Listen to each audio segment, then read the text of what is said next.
ဒီတစ်ခေါက်မှာတော့ Premier League ရဲ့အကျိတ်အနယ်ရှိဆုံး London Derby ပွဲစဉ်အကြောင်းတင်ဆက်ပေးချင်ပါတယ်။ Arsenal နဲ့ Chelsea တို့ဟာဒီရာသီမှာ၄ ကြိမ်မြောက်ဆုံတွေ့တာဖြစ်တယ်လို့ပြီးခဲ့တဲ့သတင်းပတ်6ပတ်အတွင်းမှာတင်ဒါဟာ3 ကြိမ်မြောက်ရင်ဆိုင်ရတာပါ။ပြီးခဲ့တဲ့ Carabao ဖလားတုန်းကအမ်မရိတ်ကွင်းမှာ Chelsea ကိုအနိုင်ယူပြီး Wembley စီ Arsenal တို့ခြေလှမ်းနိုင်ခဲ့တယ်လို့ဒီနေ့ညမှာလည်းသူတို့ရဲ့အဓိကရည်မှန်းချက်ကဇယားထိပ်မှာ9 အမှတ်အသာနဲ့ဆက်လက်ဦးဆောင်နိုင်ဖို့ပဲဖြစ်ပါတယ်။ Arsenal ဟာ Chelsea နဲ့နောက်ဆုံးတွေ့ဆုံခဲ့တဲ့တစ်ဆက်ပွဲဆက်တိုက်ရှုံးပွဲမရှိသေးတယ်လို့မြောက်လန်ဒန်မြေမှာလည်း Chelsea တို့အိမ်ပြန်လန်းပြောက်နေခဲ့တာကြာပါပြီ။ Arsenal နီးပြအာတီတာကတော့မြောက်လန်ဒန်ဒါဘီမှာခြေစွမ်းပြခဲ့တဲ့လူစရင်းကိုပဲပြန်လည်အသုံးပြုခဲ့ပြီးဒဏ်ရာကနေပြန်လာတဲ့ Kai Havertz ကလူစရင်းနဲ့ပြန်ပါလာပေမဲ့အသင်းကောင်းဆောင် Odegaard ကတော့ပါဝင်နိုင်ခြင်းမရှိပါဘူး။တစ်ဖက်မှာလည်း Chelsea နီးပြ Liam Rinier ဟာခံစစ်ပိုင်းမှာဒဏ်ရာရကစားသမားတွေကြောင့်အပြောင်းလဲအချို့ပြုလုပ်ခဲ့ရပါတယ်။ပွဲစပြီး9 မိနစ်အတွင်းမှာတင် Chelsea ကိုသမား Sanchez ရဲ့ပေါ်ဆမှုကြောင့် Arsenal တို့အခွင့်အရေးရခဲ့ပေမဲ့ကံကောင်းထောက်မှတ်စွာနဲ့ Chelsea တို့သက်သာရခဲ့ပါတယ်။အဲ့ဒီနောက်မှာတော့ Arsenal ရဲ့အီဇာကကွင်းလယ်ကနေဂိုးသမားအထွက်မှားတာကိုအခွင့်ကောင်းယူပြီးအဝေးကနေလှမ်းကန်ခဲ့ပေမဲ့ဂိုးထဲတော့ဝင်မသွားခဲ့ပါဘူး။ပွဲကစားချိန်အနည်းငယ်ကြာမှာတော့ဆာကာရဲ့ထောက်ကန်ဘောကနေတဆင့်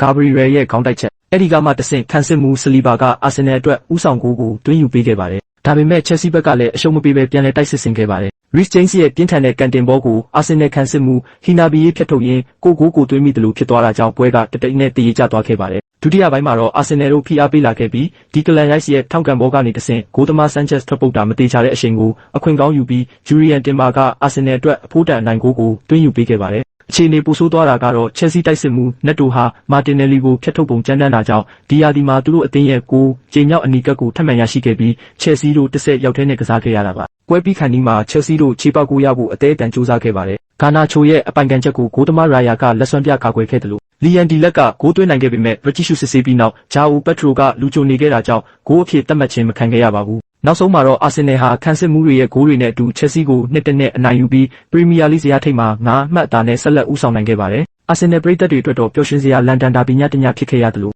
Chelsea အတွက်ကတော့စီကံပိုင်းနဲ့ဂိုးသမားအမှားတွေကြောင့်နောက်တရစရာညတညဖြစ်ခဲ့ရပါတယ်။ဒီနိုင်ပွဲကြောင့် Arsenal ဟာချန်ပီယံဆုအတွက်ရှေ့တလန်းထပ်တိုးနိုင်ခဲ့ပြီလို့ဆိုရမှာပါ။